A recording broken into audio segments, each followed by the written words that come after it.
Assalamualaikum warahmatullahi wabarakatuh. Selamat datang di kelas belajar bahasa dan sastra budaya. Bersama saya Ibu Indah, mari kita belajar tentang teks prosedur.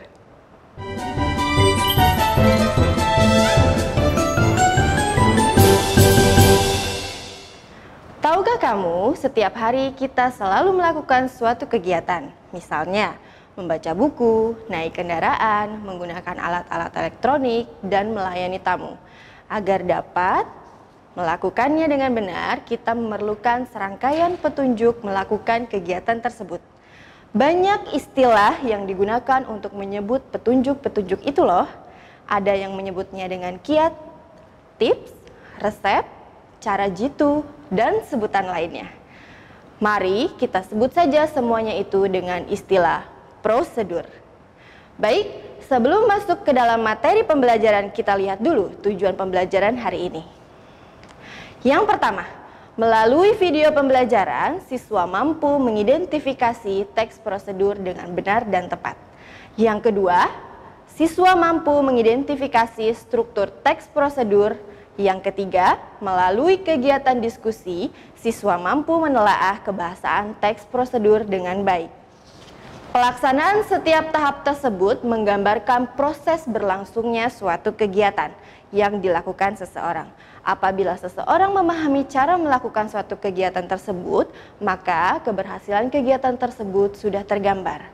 Namun, apabila melakukan suatu kegiatan tetapi tidak memahami cara atau prosedurnya, maka kemungkinan kegagalan yang lebih besar. Jadi, apa sih yang dimaksud dengan teks prosedur? Teks prosedur diartikan sebagai teks yang berisi langkah-langkah yang harus ditempuh untuk mencapai tujuan yang diinginkan dan terdapat penjelasan atau keterangan dalam langkah tersebut. Baik, selanjutnya yang akan kita pelajari dalam teks prosedur adalah struktur teks.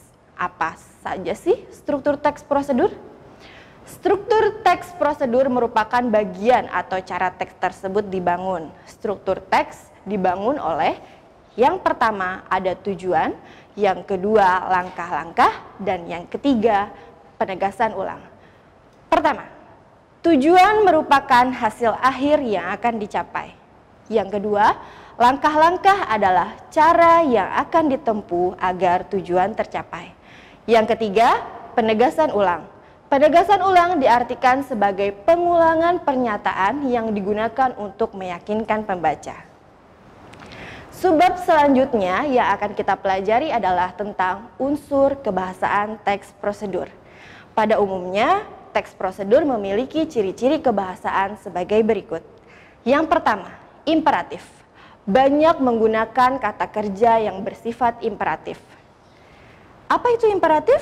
Imperatif adalah kata kerja yang dibentuk oleh akhiran kan, i, dan partikel lah. Yang kedua, kata teknis. Banyak menggunakan kata-kata teknis yang berkaitan dengan topik yang dibahasnya. Yang ketiga, konjungsi. Banyak menggunakan konjungsi atau kata penghubung dan partikel yang bermakna penambahan. Yang keempat adalah persuasif. Banyak menggunakan pernyataan yang bersifat persuasif. Demikianlah video pembelajaran kita kali ini. Apabila ada pertanyaan ataupun tanggapan, silahkan meninggalkan jejak di kolom komentar. Sampai jumpa di video pembelajaran selanjutnya. Tetap semangat dan salam literasi.